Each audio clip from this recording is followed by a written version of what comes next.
Bismillahirrahmanirrahim. Assalamualaikum warahmatullahi wabarakatuh. Allahumma shalli ala sayyidina Muhammad wa ala ali sayyidina Muhammad. Kembali lagi bersama saya Mang Ibe Solahuddin di channel berbagi cara budidaya ikan lele step by step. Semua dibagikan sesuai fakta, tanpa rekayasa, tanpa rahasia. Nah teman-teman, ini adalah hari ke-35 proses pembesaran ikan lele sebanyak 3.400 ekor di kolam 2x3 ya. Dan sekarang estimasi ukurannya sudah menginjak ukuran sekilo isi 60 ekoran ya. Alhamdulillah sampai saat ini proses budidaya kita berjalan dengan lancar.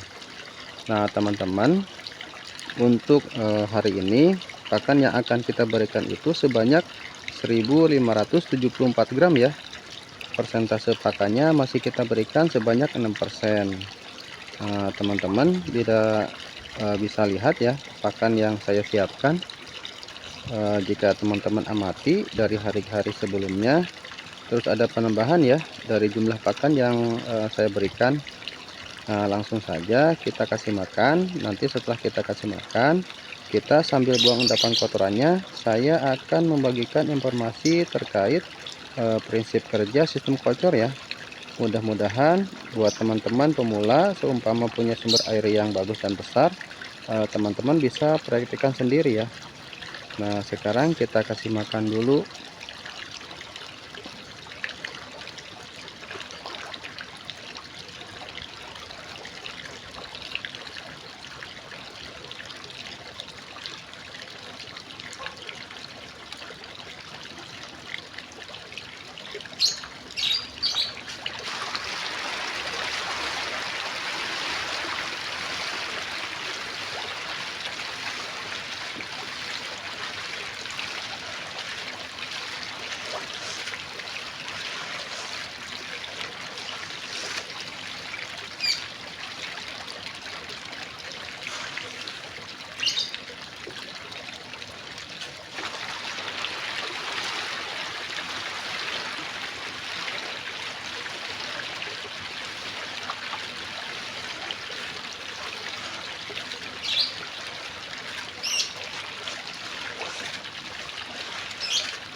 Nah teman-teman, pemberian pakannya sudah selesai ya. Kita lanjut ke pembahasan ya terkait prinsip kerja sistem kocor. Nah teman-teman, pada video kali ini saya akan bagikan informasi mengenai prinsip kerja sistem kocor ya pada budidaya ikan lele. Bagaimana cara kerjanya? Silahkan teman-teman simak video ini sampai selesai biar tidak gagal paham.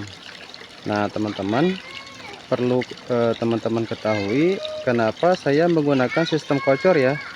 Yang pertama, saya ingin memaksimalkan hasil panen di kolam yang kecil ini ya teman-teman.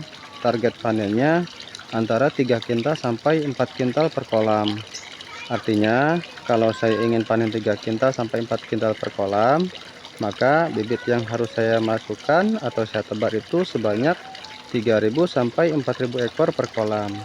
Yang kedua, walaupun saya tebar bibit dengan kepadatan tinggi, saya ingin kualitas airnya tetap stabil ya teman-teman, sehingga proses pemberian pakan terus bertambah dan masa pemeliharaan pun sesuai dengan yang ditargetkan.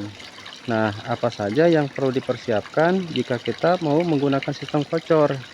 Yang pertama, tentu ketersediaan air ya. Jika teman-teman ngotot ingin menggunakan sistem kocor tetapi tidak mempunyai sumber air yang melimpah, maka jumlah bibitnya disesuaikan ya, agar tidak menjadi kendala di kemudian hari. Yang kedua yaitu desain kolam ya teman-teman. Jika mau menggunakan sistem kocor, maka desain kolamnya harus mendukung.